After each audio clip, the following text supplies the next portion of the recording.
recording. Okay. Okay.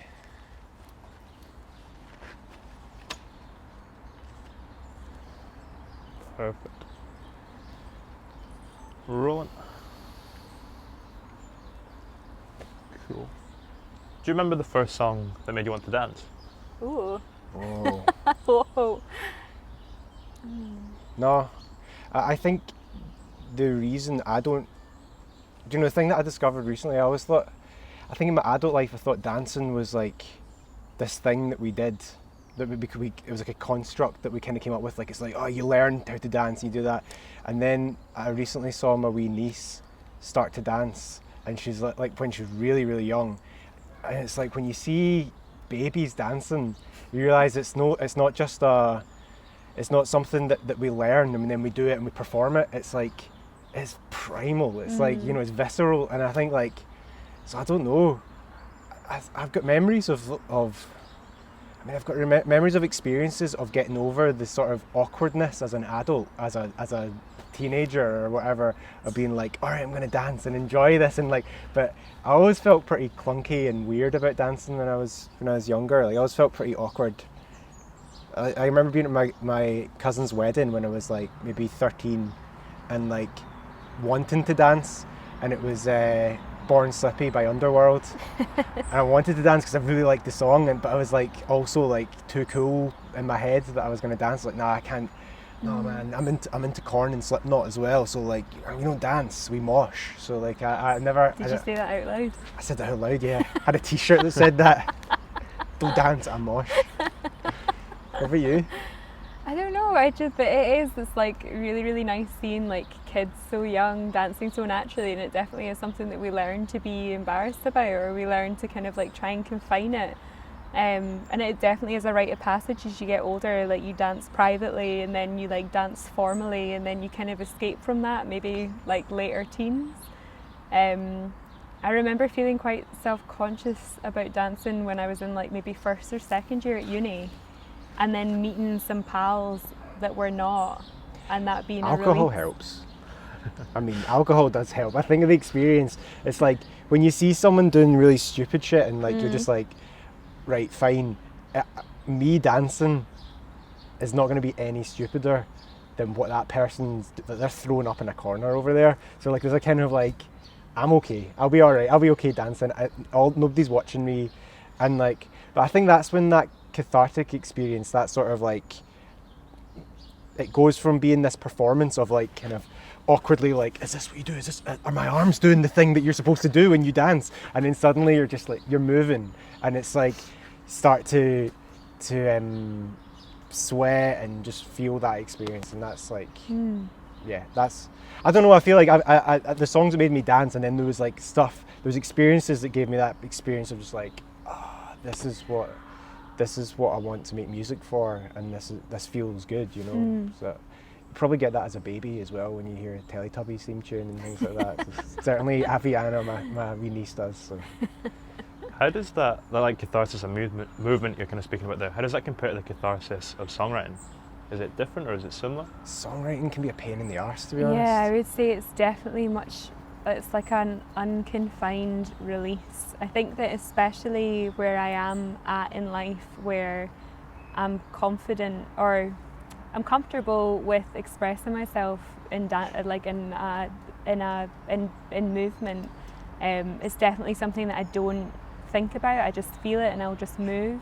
Whereas songwriting, I think, is like, you can think too much about songwriting. I think, like, not you. I mean, anyway, like it's like the experience of sitting down writing something. It's you can have the immediacy of it, but I think particularly with electronic music, it's very easy to make bad, boring electronic music, and like, I don't know, maybe people say that, maybe somebody thinks that's what we do, but like I think there's a lot of it about, and I think a lot of it's just like, right, cool, the sequencer does 16 beats, let's just press play on that, and yeah, that kind of sounds like a song, and then a bass line that goes boom, boom, boom, and it just like repeats, and it's like, and it has like the semblance of a song, and it's like, that can actually feel quite good as an experience of like when you're just sitting with an instrument, you're just like, hey, cool, it's doing something, and I've not really done much for it, and it feels quite nice. But like I think to actually sit down and like write a piece, like a song, or write something that has more depth to it, can be a bit like pulling teeth. And like sometimes some of the things that I feel like I'm most proud of that we've worked on have been some of the most painful things to write and record. They're fucking drag. Like it's not an enjoyable experience at all. But you and then some have been some of the most spontaneous. That's things true. we've That's written true. as well. That's true. But I think that when it comes to actual movement, dancing, performing, it's like the spontaneity is like really, really clear throughout it. But songwriting's maybe a bit more needing that push, Yeah. needing that control. That's an ongoing question. Like I always think like should writing music just be this thing you just like go into flow mode and just like there it is, I've written it, and not really think about it too much, or is it like something that should have a bit of effort and like maybe both, I don't know, maybe both. But I think from dancing, it's like for me, I have never been a choreographed dancer, although I do appreciate people who can do that. I do think it's cool. I think it's amazing. But like that's a different feeling from the feeling of just like moving and feeling your body and just being like feeling, being intuitive. I'm not saying that choreographed dancing isn't like that as well, but like, you know, there's something very spontaneous about just moving and seeing where it takes you, and like, and sometimes that can look really clunky and clumsy. Maybe more often than not, and more often than not, it's going to look more clunky and clumsy. And the same thing with music. If you're just sitting down and like improvising it's more often than not, if you're sitting with a 16 beat sequencer, it's going to sound like one of those, you know, repetitive things. Just as like dance and freeform can be repetitive. Sometimes the experience of doing it is as important as the outcome, I think, sometimes. What point in the process of taking, you know, a song from like the first demo to the final master would you say is the most chaotic? Chaotic? Fucking hell, it's all chaotic. Every point. There's no linear path for us actually. Like there's not. We after like 4 records, it's like still not taking any. I don't know. Like sometimes, as Susie was saying, like sometimes we just start things, and then it's like done that night. You're just like, that's the song, and it's like it doesn't. It shouldn't, and hopefully doesn't sound any less finished than something we've spent ages working on as well. But I don't know, it's always chaotic. And like quite often, like last week we released a version of a song that we worked on. It was on our last record, it's called Everyone. And we worked on this version of it, and we worked on it, and it was like, yeah, it sounds good. There's lots of things we loved about it, but it just didn't feel finished. It was just like, it's not quite there. And then when it came to finishing that record, we just completely reworked it. And then we were like, yeah, that sounds good. So we were really happy with it. And then forgot about the older version. And then only like a couple of weeks ago, we came back to the older version. And we're like, fuck, this is a so totally great. different song. Yeah. Let's go back. And we finished it off. We knew how to finish it now. I really enjoy that about our process. For every song that we've put on a record, there's like at least 10 other versions of it. Yeah. And this quite annoying, also, though. it is very annoying, but from Extreme Dance Anthems, Bones, the final version as well, that was like, there was like a version of that where Lewis was playing guitar on it, which you just can't imagine I forgot now about with that. the final. I forgot. Should unearth it. But yeah, maybe one day, yeah. But no, it's good, but yeah, it kind of, Sounds it's so always lame, like an acoustic version of it, like acoustic guitar sitting version on one of of those Bones boxes. or something. It's I'm not sitting like on a that. box, It's like not like playing the that. thing. But no, it's there's never a linear path. There's always kind of like lots of little avenues. That'd be good. Yeah, like Jonathan Davis. Yeah. But, Have you ever seen the Korn live album? They did a thing for MTV no. Unplugged, It's so upsetting. and it it's really like is. the worst fucking thing you have ever heard. It's so bad. Yeah. They did a version of one of the songs with Freak on a Leash. Evanescence. Yep. My God. So check it out. It's worth seeing. Yeah. If you have if you have those completely different versions of songs, how do you maintain like a perspective throughout the process when you're so closely tied to it to work out which is the kind of direction to go in a song? What's kind of pulling you to go for a certain version of it? Honestly, I think to a certain extent it reveals itself eventually. Yeah. When we were putting together the last record, we had a couple of tracks that didn't make it onto the record. We had other tracks that kind of only appeared, or that we put together in the last couple of days, and when we were naming them, we realised that there was kind of a theme running throughout the album, and then it meant that, okay, this version actually fits so much better than this one. And I think that's a big part of our process as well. It's never kind of track by track, it's very much the body of work, and we'll go from one track to another and kind of change things around, and it's definitely not the fastest or most enjoyable experience at all the time, but that seems to be how it kind of comes into existence. That's kind of how the last... I agree. Just it kind of happens. You just kind of you listen to a record and you find certain elements that, like, it's almost unconscious. I think sometimes it's and like the name. I know this isn't versions of songs, but the names of the tracks. We ended up working on songs and it was like Bones. We knew the song was called Bones, and then we had a song called Skin on Skin. Skin on Skin, and then we had a song called Inner Revolution, and we had one called Out of Body, and it was these like polarities. But like, I know it sounds as if I'm making this up, but it was subconscious the way that happened. We didn't realise until we'd finished the record that we had all these like dualities of song names, and so we kind of tried to stack them up so that we're like that. The only two that were conscious was Everyone and Everything at the end, but I think a lot of the time it's subconscious, and I think a lot of the time in the creative process it's quite subconscious, and I think that's part of the battle with not spending too much time on something, because if you spend too much time on something, you iron out all that subconscious detail that you've accidentally thrown in there. But yeah. Once you notice that thread through all the songs, you notice that theme, like you said, how does that affect the way that you then consciously think about the tracks? Does it kind of change your perspective on them? I think that it kind of, we always, when we begin to write music, we always talk about the context that we want to place the music in, but we never manage to really finish that conversation. And it's only when we come to about that point that the context actually starts to appear. And it means that a lot of tracks that we're not quite sure what direction to finish them in, that becomes clearer, because it's almost like you're seeing these colours emerge, and what colours go better with the ones that already exist, what ones don't fit. I think when we get to that point, the context kind of provides us with, okay, how do we tie a ribbon around this and how does it finish it? Even though we always intend to begin with that, but we never ever quite manage it.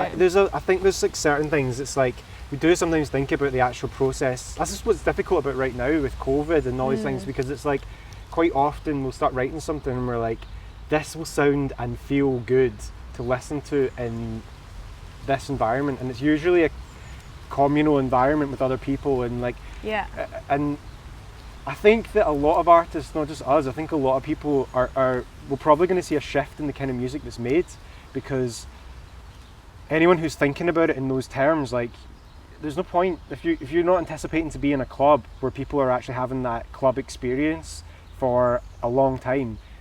There's not really the same, other than from a sort of nostalgic or sort of sentimental value, making music for a club to have that experience and have that functional aspect to it. It's almost pointless right now. There's no point doing that. So like, maybe people are making music for sitting around in your bedroom or whatever, you know. I don't know, but like, for us it's a challenge, because it's like, one, we want to overcome that the hurdles that are there and try and create these experiences, because for us music only makes sense within its context, you know. It's like, it's a human thing. It shouldn't be abstracted from these experiences that we have. And so having a when the context changes, it's like, well, is this okay? Is it enough for us just to listen to music on Spotify and Instagram, flicking through your phone? Is that enough? Is that okay? If so, let's make music for that, and that's fine. Or like, if it's not okay, then what can we do to like hold on to fucking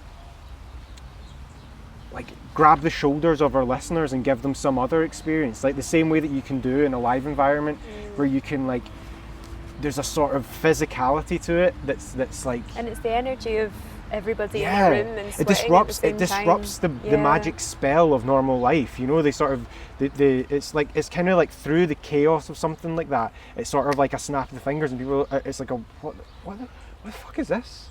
What is going on here? I don't get it, you know. And like, they're no longer an autopilot, and I think more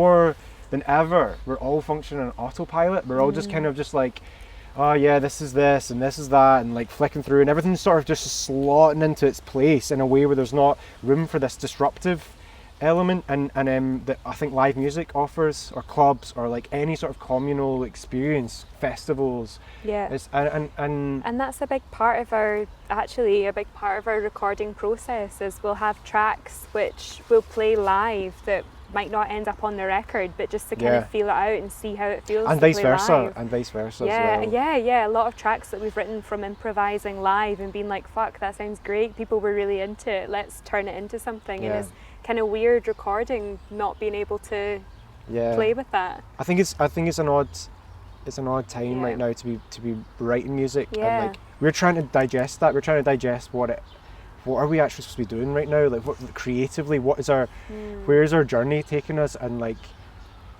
our parameters to find our purpose have been shifted massively. Yeah. Don't think our purpose has changed, but it's like trying to work out how to realize that within these parameters, and like how to navigate from here. Yeah, we're still working on that in one way or another. Yeah. You mentioned a few times about that idea of this communal experience. How close can you get to replicating that feeling of community at a show for someone with your music, like say when they listen to it in their bedroom? Is there any way to kind of get close to that you've kind of managed to find, or? This is a challenge. This is a challenge, I think, and like I dare say, I mean, the simple answer would be no. I don't think so, but I also have to be positive. Well, one thing that we have been working on, a project that we've spent a lot of time working on, is Third Year, and that has been trying to do that, because the live gig experience that I think is something that very much exists when you're in a room with people, and we can't do that at the moment. It's the participation, yeah, exactly. It's the ritual of participation. And so what we've been doing is, while there's a lot of the live streaming things have been really positive and really great, it's quite weird watching a gig when you can be eating your dinner at the same time, or just like lying in your bed. It's like the ritual isn't really there. You're just kind of observing as opposed to participating. So Third Year, we've been inviting live musicians to improvise or play a set for an hour along with a yoga class. And that's been a really interesting way of bringing that participation back again, because people are moving and breathing at the same time while listening to live music at home. And yeah, it's been an attempt to try and bring that communal feeling into, a private space again, because it's hard. It's a really, really hard thing to do right now. You've got to remember that like everything emanates from the seat of consciousness, from the observer, and so when like if that observer is not participating, then the experience is like a sort of abstract voyeuristic experience, and when you I mean, we traditionally understand the relationship between performer and audience, especially with gigs and things like that, is very sort of like one side. Yeah, like you're here to observe it, make a comment on it, think about it, enjoy it, absorb it. They're there to give you and deliver something. And the reality, and as we're being demonstrated and we're having to face it in one way or another, is that there's like a symbiotic relationship there between the audience. And like, I think when you watch something that's a live stream, it's cool, and I appreciate that everybody's doing these things, and I think hopefully there's a future in that that's going to develop. I really do.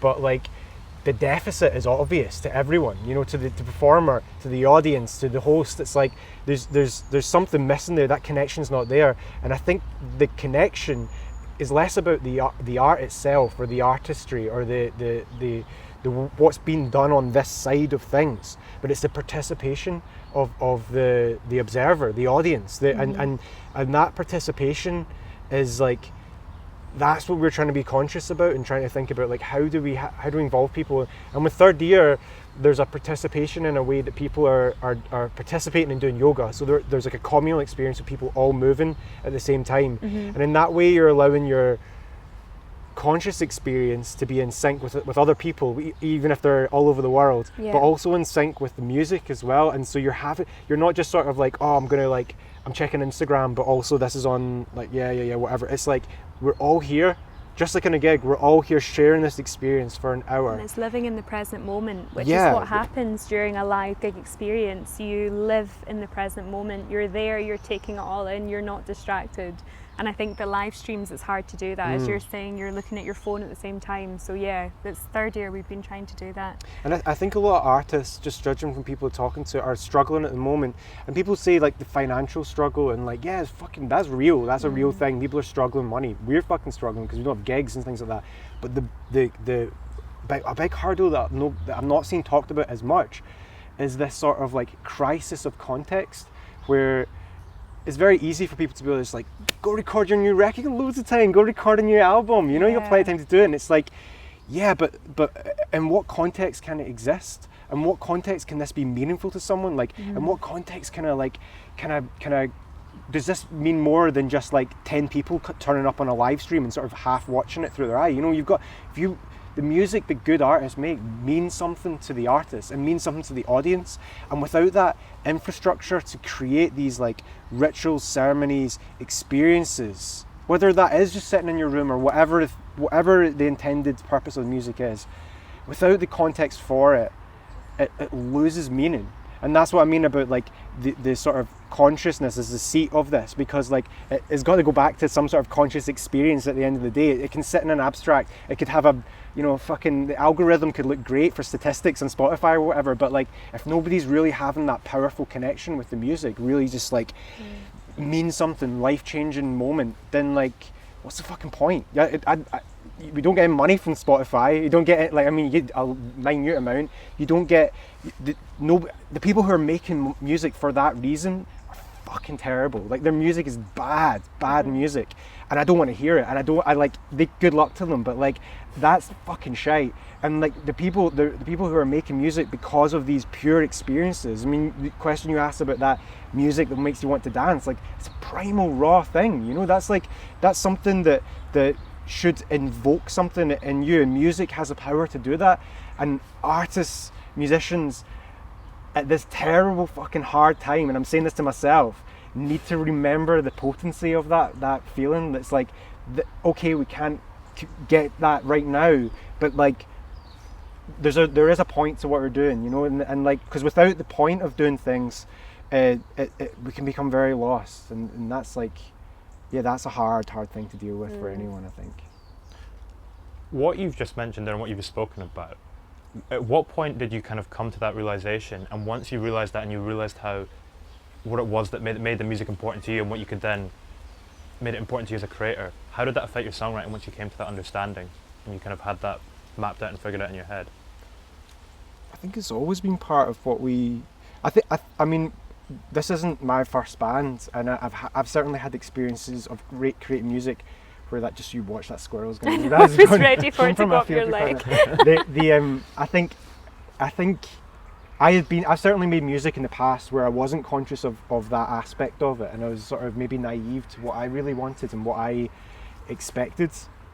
But I think like from playing in bands, I particularly playing in the Cosmic Dead, where there was no like, we would just play for an hour and there was no like, right, we need to do this, we need to do that, and there was never any expectation of what the music should be or like success there was never any expectation of success. It was just like, this feels beautiful to do, and as a result, that feeling of just like coming from that pure place of like, it feels good to do, and like we're not trying to emulate, we're not like, yeah, there's like sort of tips and caps of things, but we're also like, let's just get closer to the light, let's just get closer to the sun, and like if it burns us up, fine. It's not, we're not trying to fly here, we're just happy to be involved with this energy. And I think that experiencing that from playing point of view, and also experiencing it in other musicians, going and seeing other musicians, bands, and being like,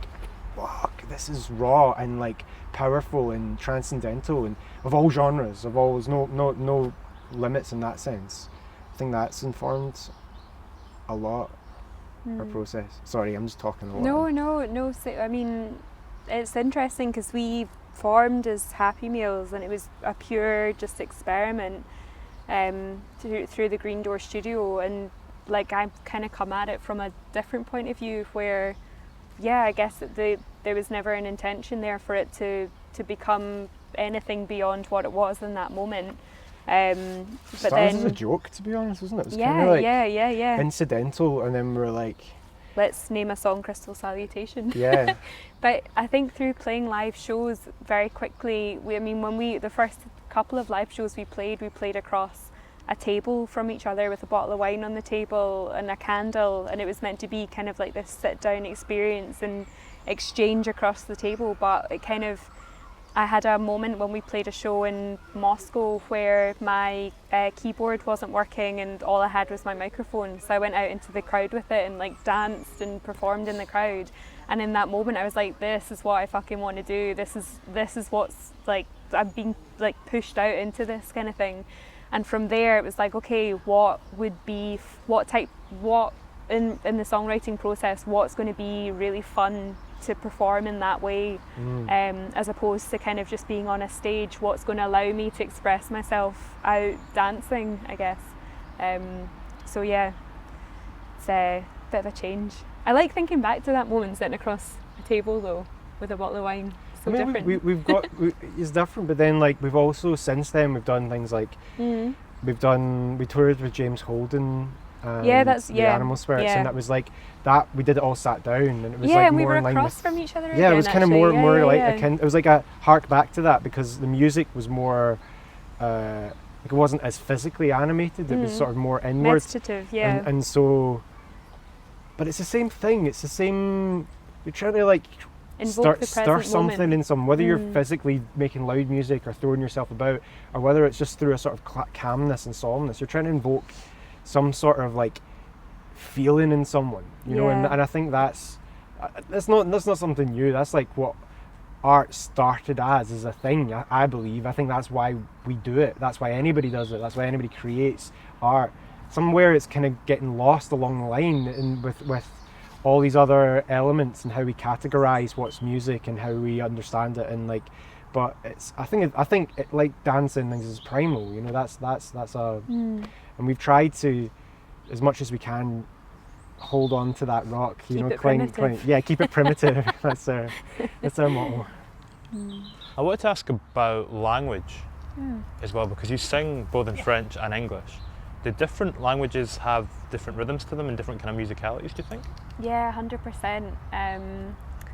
I get asked a lot about whether, like, the choice between singing in French or in English, and to be honest, it's not really ever a process, or it's never ever really a choice I make when we're writing music or writing songs. It's kind of whatever feels right in that moment. But I feel like a lot of the time, a lot of the lyrics I write in French, there's like a florality or like a colourfulness that you can invoke that would just sound like nonsense in English, and I quite enjoy that in the French language. Maybe it sounds like nonsense in French as well. I just assume it makes sense. But yeah, no, it's also, I don't know, it's like fun to play with. It's like, for me, with it being my second language, it's really satisfying to sing in French and to be able to make that choice. It's like another tool to be able to kind of play with. So yeah, it's something I enjoy playing with it. How, like, if you're listening to music and it's in a foreign language that you don't understand, how do you feel that kind of affects your emotional connection to it? How does it impact it? I think that I've thought about this before, and I can't remember what it was. I think it was a song that was in Arabic or something like that, and I really tried to listen to it. And one of the things that I really enjoyed was when the meaning is taken away, or when your understanding of the actual words are taken away. It's almost like you're viewing it, or you're hearing it as a wider kind of palette. You're listening to the voice as an instrument as opposed to something that's trying to give meaning. And yeah, I thought that was quite I think it can be something that kind of like, it allows the voice to be an instrument more than anything else. I don't know, I find that quite hard to answer. I mean, I like a lot of music in languages that I can't speak, because I can only speak one language, but I think there's like I mean, even if you don't know the actual words, there's a sort of flavour that gets your sort of bias and your prejudice and your sort of like ideas of a certain language is like taken on by just as like when we hear an accent, we have an idea of what that person's going to be like, or we hear like a little flourish or something, and so like even if it's totally wrong, it could be completely wrong, and the meaning of the song could be like, well, that's so far from what it is, but it's like, but it does colour a piece of music. I think it forces you to kind of listen to it in a totally different way. Like Yeah. I'm trying to think of, like, for example, I'm in Dunes. Like that, apparently he's singing in English, but there's a lot of the time you can't work out what he's saying. It's more that he's just like He really makes up into words himself. as well, like Yeah. Cocteau Twins or something. That's what I was going to say, or anything by Cocteau Twins. Like, you don't need to necessarily understand it to really enjoy it. And actually, I think that once you let go of that need to understand it, it's almost like you can kind of like sink back into it and really, really enjoy it. And there's also something about like a kind of like codifying of a meaning, which can allow you to sing about something which is maybe more intimate, or something which is more like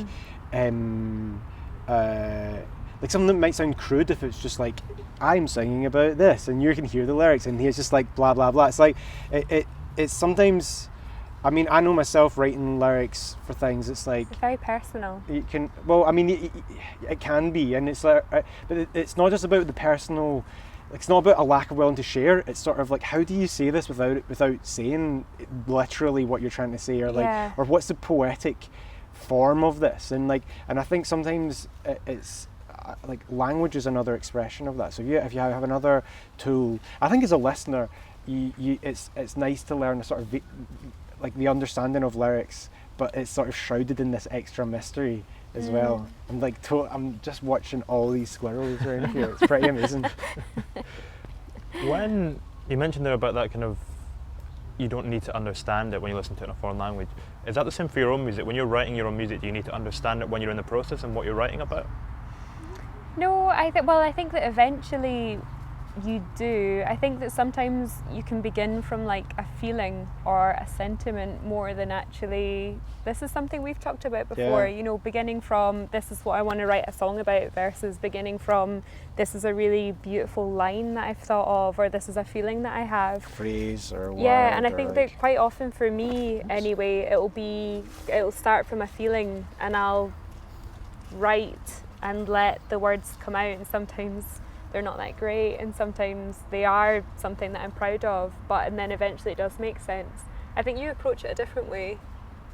You tend to I just sing nonsense words, and then like I feel like the nonsense words start to sound like real words, or like I'm like, oh, that's a word that should go in there, and then like maybe a line forms, and then like from that line there's like, it's kind of like, oh right, that's what this song's about. Like it sort of forms its way, and I don't know. Sometimes that's shite as well. You know, it's like there's no formula for doing any of these things. I think, and as much as some people might want you to believe it, but for us, it's not a formula. And I think like sometimes you write something in one way and it can be like, this is it, this is how you write songs, it's great, I love it, we've cracked it, this is it, and then you try to do it again and it's just bollocks. and then I think it's just about staying open to the experience. Like, that's pretty magical. No, true though, it's true though. Yeah. Like, maybe, yeah.